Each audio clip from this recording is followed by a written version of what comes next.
The whiskey decanter felt heavier than usual in my hands as I watched my wife Jenna float through our front door like she'd just discovered gravity was optional.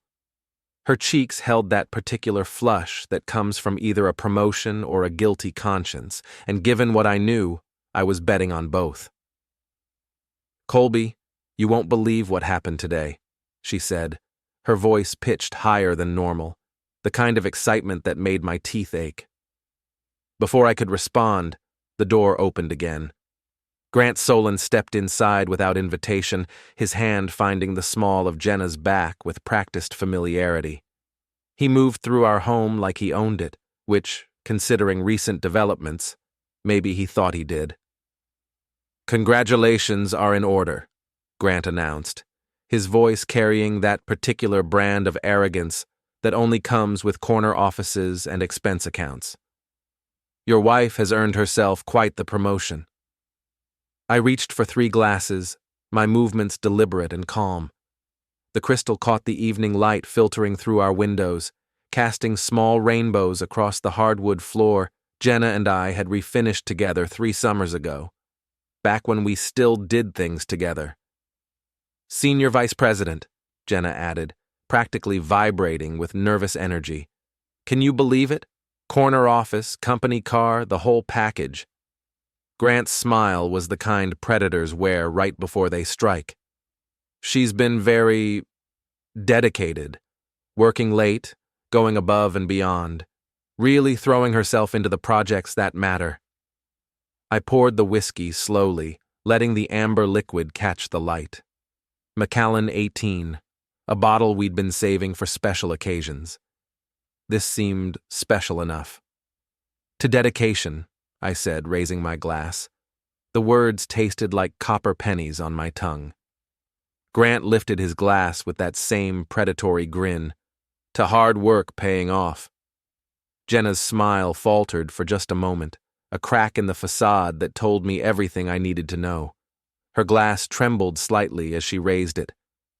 "I know all about dedication," I continued, my voice steady as bedrock. "I've seen the security footage from your office, Grant. Would you like a copy?" Grant's glass stopped halfway to his lips. The color drained from his face like someone had pulled a plug. Jenna's glass slipped from her fingers, shattering against the floor in a spray of whiskey and crystal. The silence stretched between us like a taut wire, ready to snap at the slightest provocation. Grant's eyes darted between Jenna and me, calculating odds, measuring distances to the door. "I don't know what you think you saw," he started, but his voice had lost its earlier confidence. 11 encounters, I said, taking a sip of my whiskey. "Conference room, your private office, parking garage once. 4 months of late meetings that aligned perfectly with your performance reviews." Jenna's face had gone pale. "Colby, let me explain." "Explain what? How you earned your promotion? How dedicated you've been? How hard you've been working?" Each word came out measured, controlled. I'd had months to practice this conversation in my head. Grant set his glass down with shaking hands. "What do you want?" The question hung in the air like smoke. What did I want? Justice? Revenge? My wife back? The simple answer was that I wanted my life to make sense again, but that ship had sailed the moment Jenna decided our marriage vows were more like guidelines. "I want you to understand something, Grant. You think you're untouchable because you've got money and power and a corner office, but everyone has pressure points. Everyone has something to lose." I walked to my desk and pulled out a manila folder, thick with documents and photographs. Grant's eyes followed my movements like a mouse watching a cat. "Your wife Vanessa controls the family trust, doesn't she? 23 years of marriage and she still holds the purse strings. Smart woman. Probably why she insisted on that prenup with the infidelity clause." Grant's face went from pale to ashen. "You can't prove anything." "I don't have to prove anything to a court, Grant. I just have to prove it to Vanessa. And trust me, she's going to find these photographs very interesting." I spread the first few photos across the coffee table. Timestamps, dates, locations. Grant and Jenna, in compromising positions, their faces clearly visible, the kind of evidence that would hold up in any divorce court in the country. "Where did you get these?" Jenna whispered. "Your boyfriend's IT director has a gambling problem. 12,000 in markers and a promise to stay quiet bought me access to 4 months of security footage. Amazing what people will do when they're desperate." Grant's hands clenched into fists. "This is extortion." "No, this is consequences. You thought you could take whatever you wanted without paying the price. You thought wrong." I pulled out another document and slid it across the table. "Resignation letter. Your signature line. Dated today." Grant stared at the paper like it might bite him. "You're insane if you think I'm signing that." "Am I? Let me paint you a picture of your alternatives. Option 1. You sign that letter, cite medical reasons, and disappear quietly. Jenna keeps her promotion, her salary, her office. You walk away with your marriage intact and your reputation undamaged." I leaned back in my chair, swirling the whiskey in my glass. Option 2. I send copies of these photos to Vanessa, the board of directors, and every major business publication in the city. How long do you think it'll take for the headlines to write themselves? Married CEO caught in affair with subordinate. Your wife divorces you, takes everything. The board fires you for cause, no golden parachute, and that's before we get to the SEC investigation. Grant's eyes widened. "What SEC investigation?" "The one my brother's been running for the past 6 months. Insider trading, falsified earnings reports. Amazing what turns up when you know where to look. The affair isn't the only thing you've been hiding, is it?" The room fell silent, except for the ticking of the grandfather clock in the corner. Grant stared at the resignation letter like it was a snake coiled to strike. "You've got 5 minutes to decide," I said. "After that, the photos go out, whether you sign or not." 4 months earlier, I'd been a different man. Trusting, naive, the kind of husband who believed his wife when she said she was working late. Again. The kind of man who made excuses for the new clothes, the changed passwords, the way she'd started sleeping on her side of the bed like there was an invisible wall between us. The first crack in my faith came on a Tuesday. Jenna had called to say she'd be home late, another emergency meeting with Grant about the Morrison account. I'd driven past her office building around 9 that night, just to see if the lights were on. They weren't. The second crack came a week later when I found a restaurant receipt in her jacket pocket.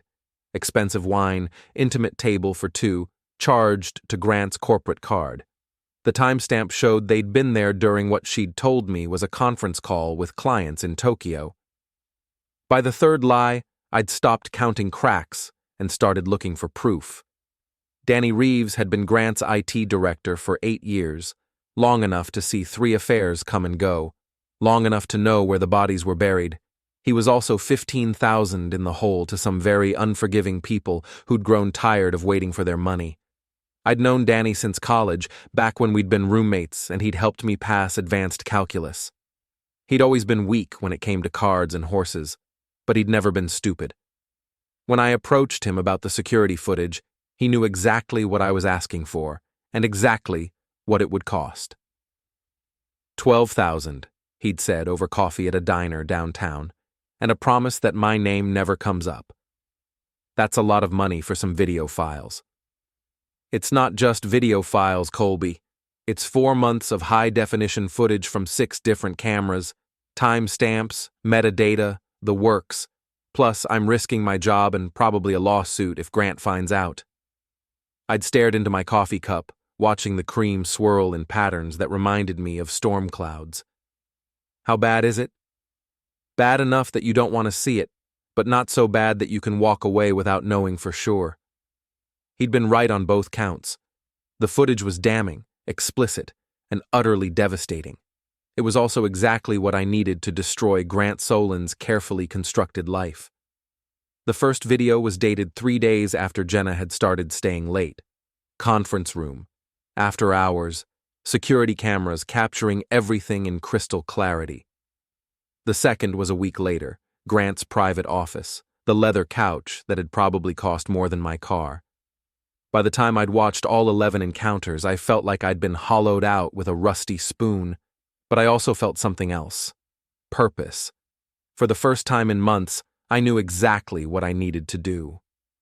The investigation into Grant's business practices had been a bonus, an unexpected gift from my brother Michael, who worked enforcement for the Securities and Exchange Commission.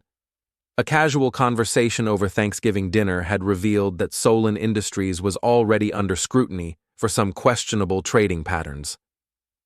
"Nothing concrete yet," Michael had said, carving the turkey with surgical precision. "But the numbers don't add up. Looks like someone's been playing fast and loose with insider information." I'd filed that information away, not knowing how useful it would become. Now it was another weapon in my arsenal, another pressure point to exploit. The prenup had been the easiest piece to obtain. Vanessa Solen's lawyer was an old friend from law school who owed me a favor from when I'd helped him through his own messy divorce. One lunch meeting and a carefully worded request had gotten me everything I needed to know about Grant's financial vulnerabilities. "Total forfeiture clause," Patricia had explained over salad and wine. "Vanessa's family money, her rules. If Grant strays, he walks away with nothing but his clothes and whatever's in his checking account." How much are we talking about? 50 million, give or take, plus the house, the cars, the boat, the vacation properties. Vanessa doesn't mess around when it comes to protecting her assets. Now, watching Grant stare at the resignation letter like it might spontaneously combust, I felt a satisfaction that went deeper than revenge. This was justice, pure and simple. Actions had consequences, and Grant Solen was about to learn that lesson the hard way. "Time's up," I said, glancing at my watch. "What's it going to be?" Grant picked up the pen with trembling fingers. "I want guarantees. The photos never surface, the SEC investigation goes away, this stays between us. The photos stay buried as long as you honor the agreement. The SEC investigation has nothing to do with me, but I imagine they'll lose interest once you're no longer in a position to trade on inside information. As for keeping this between us," I gestured to Jenna, who'd been standing frozen by the window like a statue. "I think that ship has sailed." He signed his name with the reluctant flourish of a man signing his own execution warrant. The ink was barely dry before he was heading for the door, his shoulders slumped in defeat. "This isn't over," he said, pausing at the threshold. "Yes, it is," I replied. "It's been over for months. You just didn't know it yet." 3 weeks after Grant's resignation made the business pages, Jenna missed her period. She thought I didn't know, but I'd been tracking her cycle since the affair started, marking dates on a calendar hidden in my desk drawer. The timing was perfect, if you were into cosmic irony. She'd been walking on eggshells since Grant's departure, trying to gauge my mood, testing the waters to see if our marriage could be salvaged. The pregnancy was going to complicate things, but not in the way she probably hoped. "I need to tell you something," she said over dinner on a Thursday night. We'd been eating in relative silence for weeks, the only conversation revolving around work schedules and household maintenance. "You're pregnant," I said, cutting into my steak with mechanical precision. Her fork clattered against her plate. "How did you—" "The same way I knew about Grant. I pay attention, Jenna. It's amazing what you notice when you're actually looking." She stared at me across the table, her face cycling through emotions like a slot machine. Hope, fear, guilt, desperation.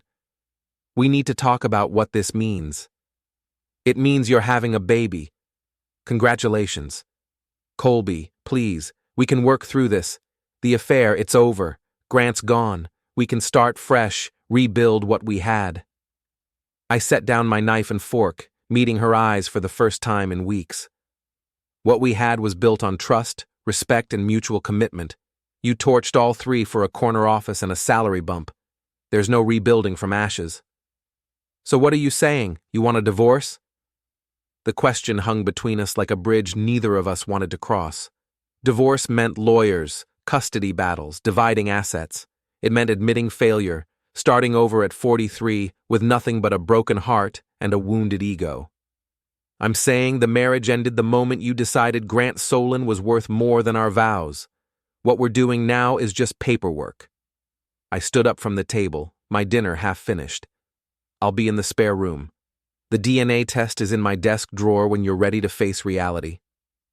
The spare room had become my sanctuary over the past few months, a place where I could think without the weight of Jenna's guilt pressing down on me. I'd been sleeping there since the night Grant signed his resignation, claiming the couch was better for my back. Tonight, I pulled out a can of yellow paint and a brush. If Jenna wanted to pretend the baby might be mine, I'd play along.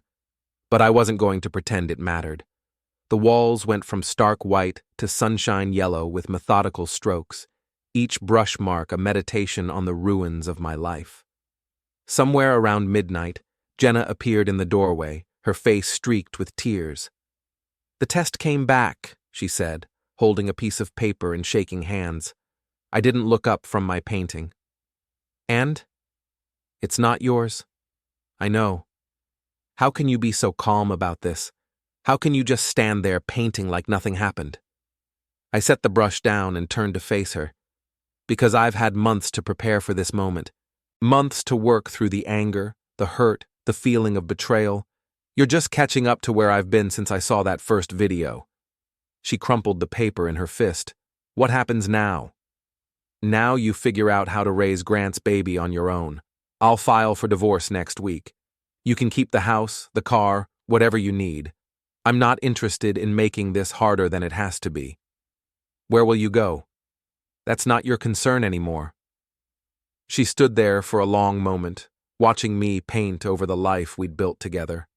"I'm sorry, Colby, for all of it. For the lying, the cheating, for destroying us. I know you are, but sorry doesn't fix broken, Jenna. Sorry doesn't give me back the 4 months I spent wondering what I'd done wrong, why I wasn't enough anymore. You were enough. You are enough. I got caught up in the excitement, the power, the feeling of being wanted by someone like Grant. Someone like Grant." I laughed, but there was no humor in it. "You mean someone rich, powerful, connected, someone who could give you things I couldn't?" "That's not what I meant." "Yes, it is, and that's okay. We want what we want, Jenna. The problem is that what you wanted was never going to be yours to keep. Grant was using you, just like he's used every other woman who's caught his eye over the years. The only difference is that you were willing to throw away everything for the chance to be used by him." I picked up the brush and went back to painting. "The yellow's nice, don't you think? Gender neutral. Perfect for a baby whose father's identity was never really in question." She left without another word, and I finished the room in solitude. By morning, the walls were bright and cheerful, ready for a child who would grow up knowing their father was a coward and their mother was a liar. But at least they'd have a nice room to sleep in. The divorce papers were filed the following Monday. Jenna didn't contest anything, which made the process surprisingly simple. No fights over assets, no custody battles, no bitter negotiations, just 2 signatures and a stamp that dissolved 13 years of marriage into legal precedent. I moved out of the house 6 weeks later, taking only what I needed and leaving the rest for Jenna and her new reality. The yellow nursery stood empty, waiting for a baby who would never know their real father. Grant Solen had disappeared from public view after his resignation, citing health issues and a desire to spend time with family. Word on the street was that Vanessa had found out about the affair anyway, despite my promise to keep the photos buried. Apparently, she had her own sources and her own timeline for revenge. The last I'd heard, Grant was living in a studio apartment downtown, working as a consultant for companies that couldn't afford better. His fall from grace had been swift and complete, a cautionary tale about the price of arrogance. As for me, I'd found a new apartment across town, far enough from my old life to feel like a fresh start. The walls were white, clean, unmarked by the stains of betrayal and broken promises. I liked it that way. 6 months after the divorce was finalized, I ran into Grant Solen at a coffee shop downtown. He looked like a man who'd aged a decade in half a year, his expensive suits replaced by off-the-rack clothing, his confident swagger reduced to a nervous shuffle. He saw me before I saw him, and for a moment I thought he might bolt for the door. Instead, he approached my table with the hesitant steps of a man walking toward his own execution. "Colby," he said, his voice barely above a whisper. "Can we talk?"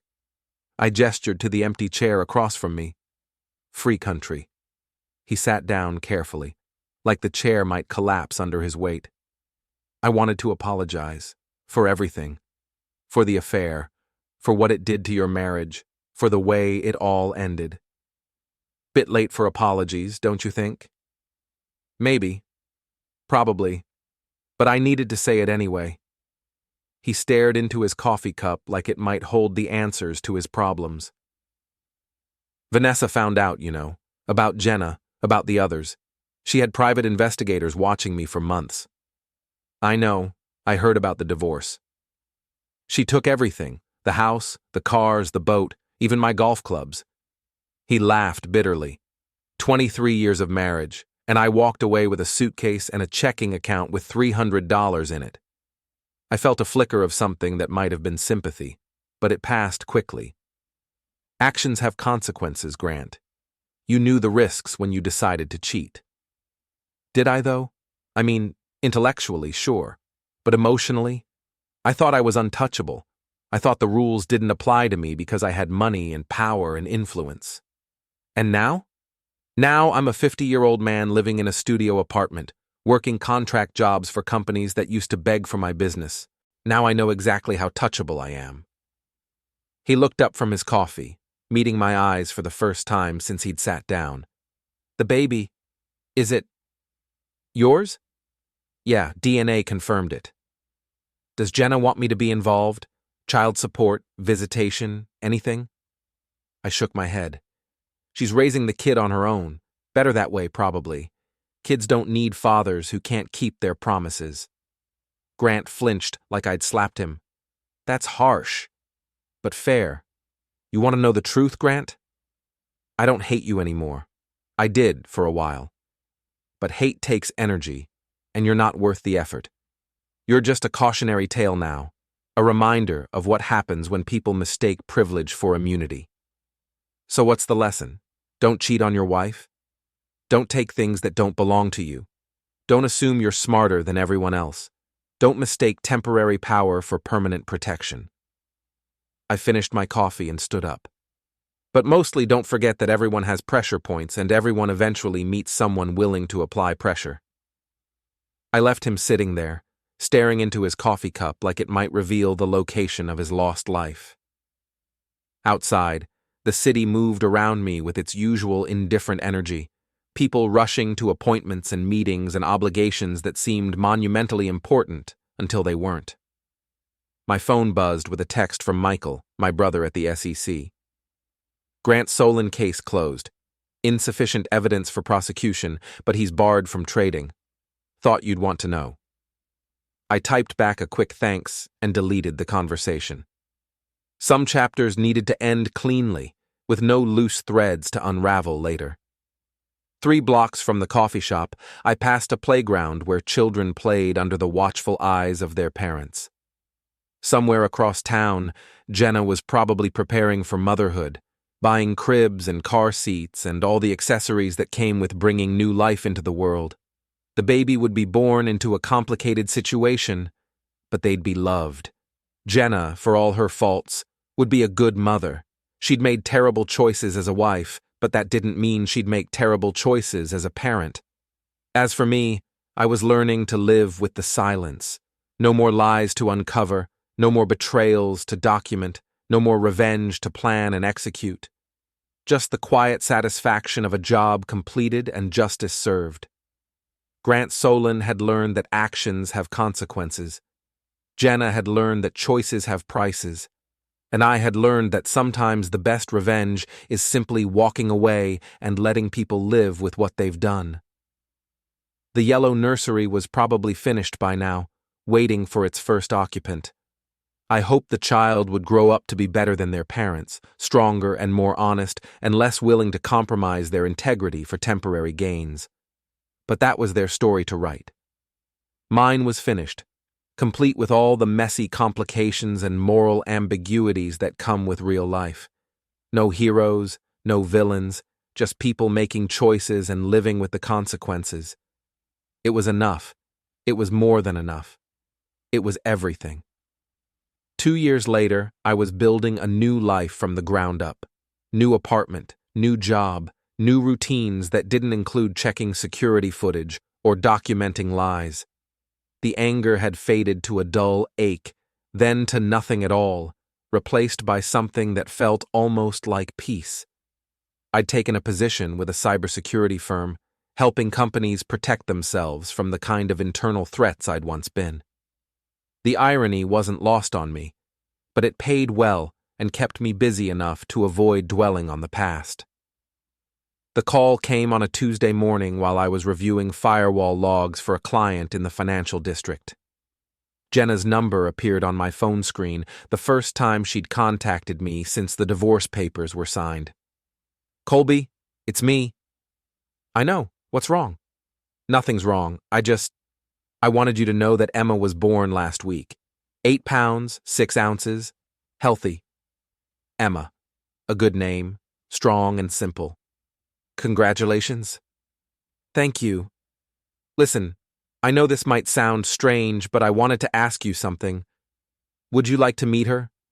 Not as her father, obviously, but as, I don't know, someone who was important to me once."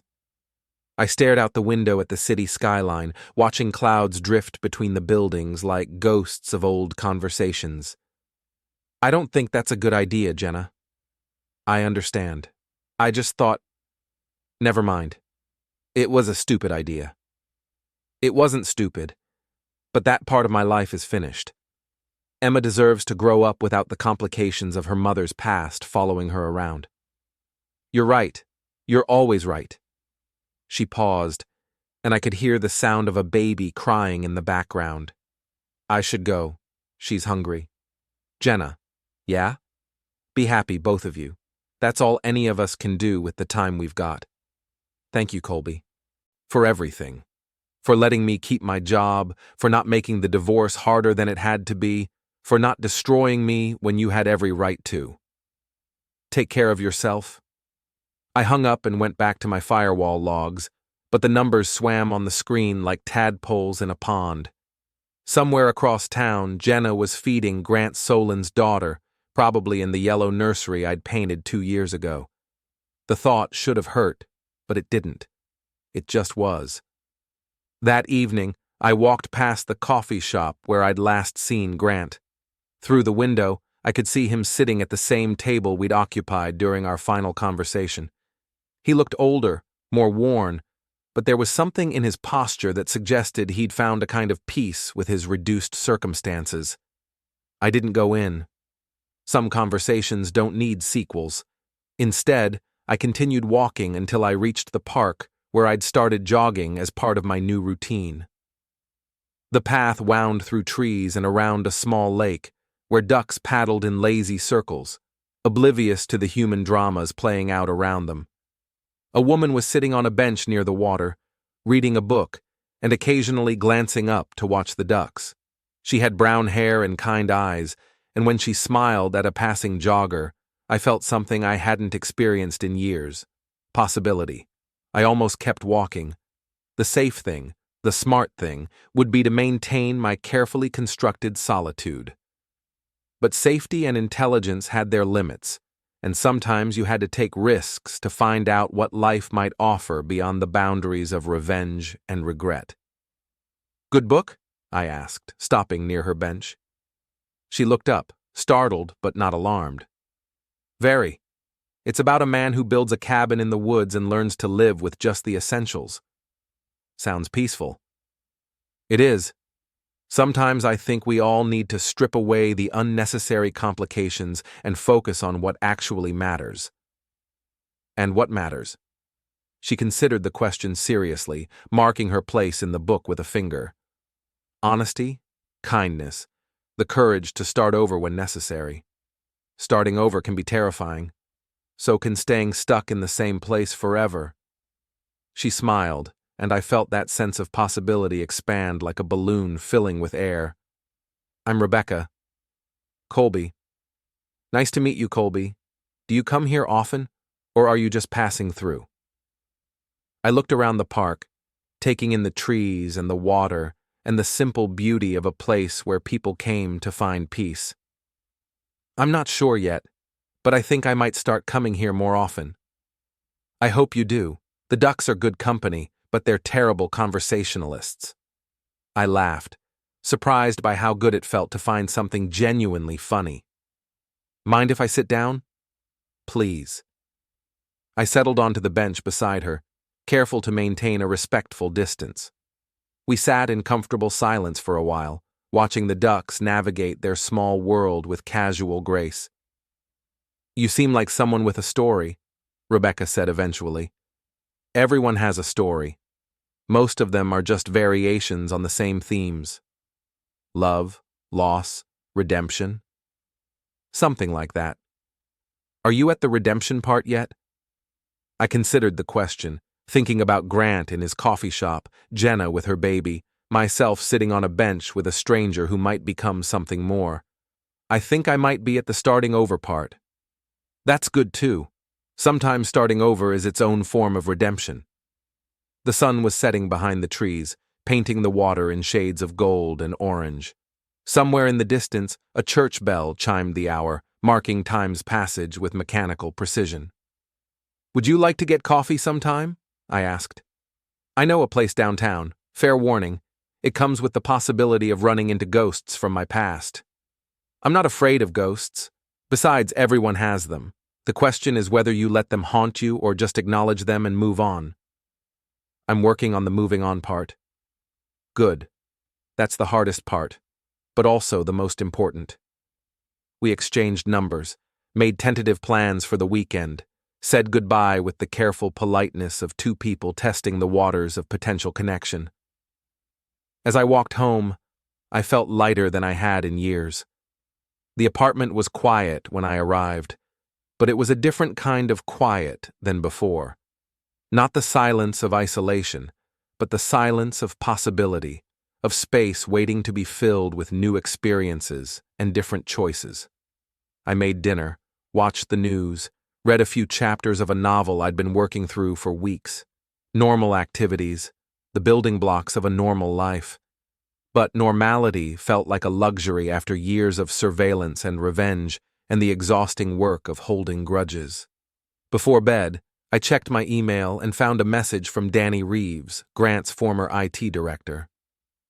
The subject line read, "Thank you." Colby, the message began, I wanted you to know that I finally got help for my gambling problem.